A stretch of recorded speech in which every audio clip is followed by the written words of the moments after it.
आज ध्वनि माध्यम से यह महाग्रंथ आपके साथ बातें करेगा। फलप्रद प्रतिबोध एवं सत्संग का पावन वायुमंडल रचेगा। मनुष्य जीवन का अंतिम ध्येय तो मुक्ति को ही पाना है। यह सीडी सुनकर अपने जीवन में व्यवहार की उलझनों का वैज्ञानिक समाधान पाकर अपना अंतिम ध्येय सिद्ध करने के लिए सजीवन मूर्ति यानी प्रत्यक्ष ज्ञानी पुरुष की प्राप्ति की झंखना प्रबल हो जाए, ऐसी मंगल कामना के साथ अक्रम विज्ञानी परम पूज्य दादा भगवान को हृदय से प्रार्थना करते हुए यह सीडी आपको अभेद भाव से समर्पित करते हैं। तो आइए गौर से सुनिए और अपने खुद के स्वनिवास का शिलान्यास कीजिए।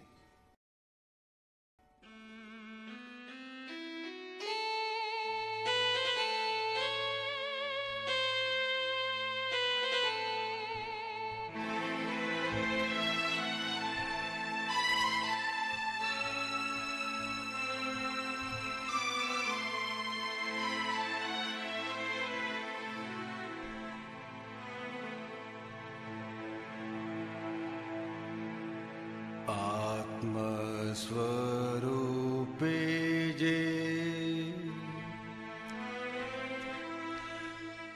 आत्मस्वरूपे जे स्पंदवया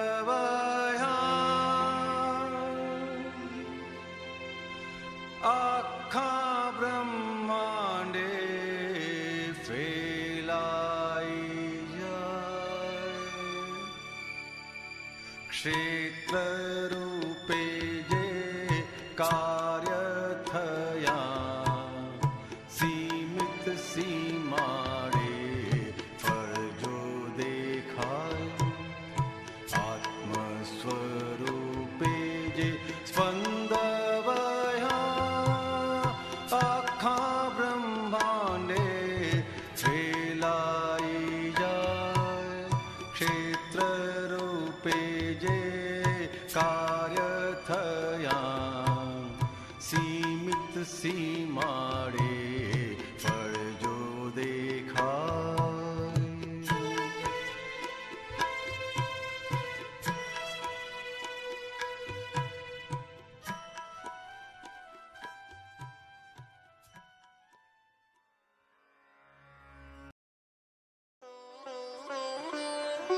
चैप्टर 4 सद्गुरु की पहचान के लिए जौहरी की दृष्टि चाहिए।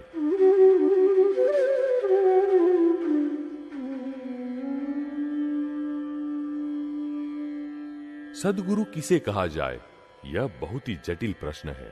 शास्त्रोक्त भाषा में सत अर्थात आत्मा, आत्मा या सत जिन्हें प्राप्त हो जाए उन्हें सद्गुरु कहा जाता है। इस प्रकार सद्गुरु आत्मज्ञानी को कहा जाता है जिन्हें आत्मा का अनुभव हो गया होता है। वैसे सभी गुरु को आत्मज्ञान की उपलब्धि नहीं होती, अर्थात जो निरंतर सत में ही रहते हैं, अविनाशी तत्व में ही रहते हैं, वे सद्गुरु है। वैसे आज जगत में सभी लोग उन व्यक्तियों को सद्गुरु कहते हैं जो उच्च चारित्र वाले होते हैं, लेकिन वास्तव में उन्हें सद्गुरु नहीं कहा जा सकता। हालांकि उनकी प्रकृति के गुण बहुत उच्च कोटि के होते हैं। आहार और व्यवहार में समता होती है। व्यवहार में चारित्रिक गुण श्रेष्ठ होते हैं, लेकिन वे आत्म साक्षात्कार से वंचित होते हैं। उन्हें आत्मा प्राप्त नहीं हुई होती है। यदि कोई जौहरी है तो वह आंखों से ही सद्गुरु को पहचान लेता है। उनके वाणी, वर्तन और विनय मनोहर होते हैं, मन का हरण कर लेने वाले होते हैं। हमें ऐसा महसूस भी होता है कि जैसे हमारे मन का हरण हो रहा है। वे तो प्रज्वलित दीपक की भांति प्रकाशवंत होते हैं। उनकी उपस्थिति मात्र से वातावरण सुरभित हो जाता है। सद्गुरु कैसे होने चाहिए? सद्गुरु तो कषाय रहित, क्रोध, मान, माया, लोभ रहित होने चाहिए, जिनमें कषाय नामक वस्तु ही न हो और बुद्धि भी समाप्त हो गई हो, अर्थात बुद्धि का दखल न हो, उन्हें सद्गुरु कहा जाता है। हम तो बुद्धिजीवियों के पास मोक्ष मांगने जाते हैं, लेकिन जिनका स्वयं का ही मोक्ष न हुआ हो, वे हमें कैसे मोक्ष की अनुभूति करवा सकते हैं?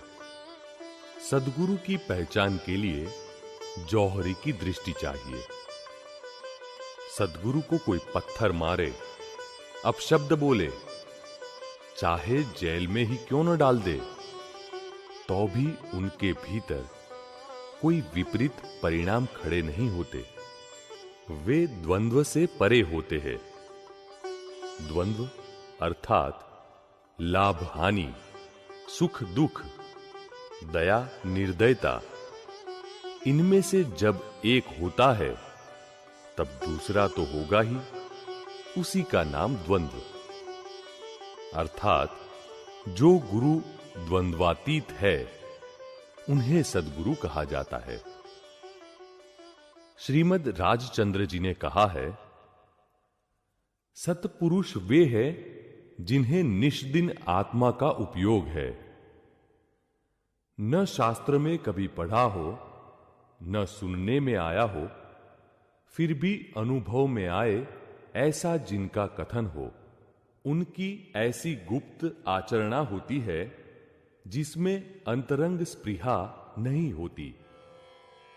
वैसे तो उनके बारे में कुछ भी कहना मुश्किल है, और सत्पुरुष के बिना कभी भी किसी भी काल में जीव की मुक्ति होने वाली नहीं है।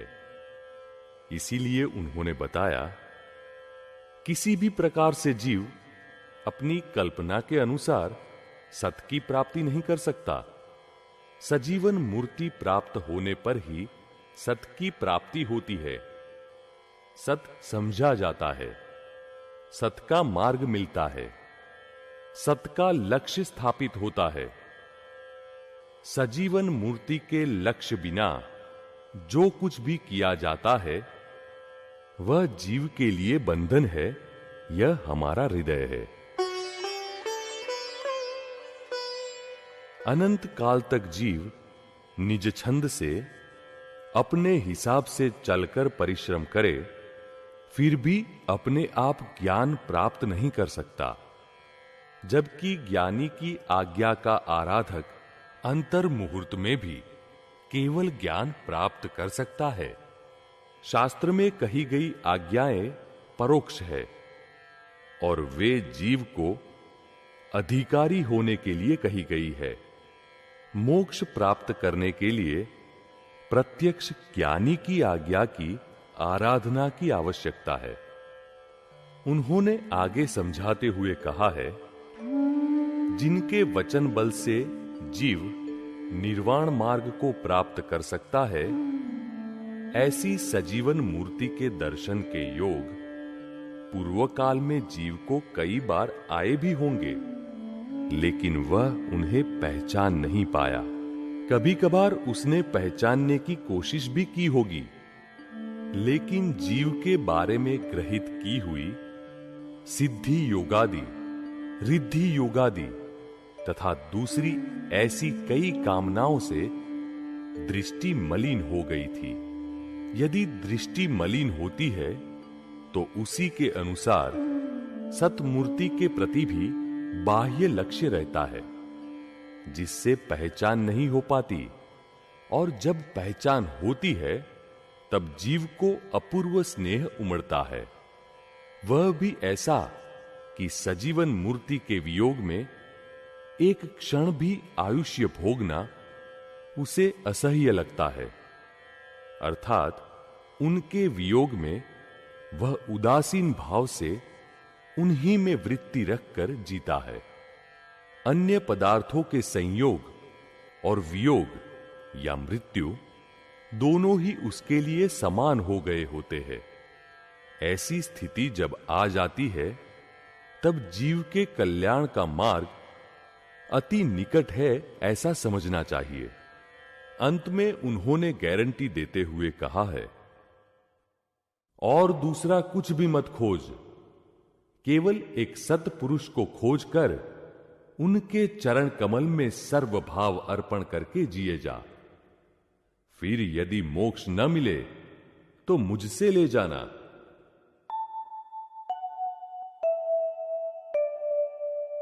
हाइलाइट्स। जो निरंतर सत में ही रहते हैं, अविनाशी तत्व में ही रहते हैं, वे सद्गुरु है। शास्त्र में कही गई आज्ञाएं परोक्ष है और वे जीव को अधिकारी होने के लिए कही गई है। मोक्ष प्राप्त करने के लिए प्रत्यक्ष ज्ञानी की आज्ञा की आराधना की आवश्यकता है। कृपाये मूंगी वर्ताय ज्ञानी आप्त पुरुष गणाय सर्वज्ञ निश्चय वंदाय मोक्ष सुचरणों में सोहाय।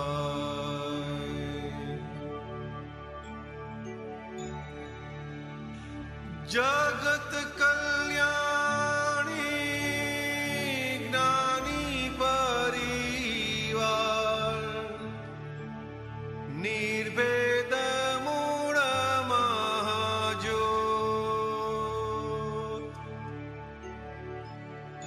ओहो अजायब अनंत सिद्धि ओहो अजायब अनंत सिद्धि सर्वत्र ऊढ़ शांति स्रोत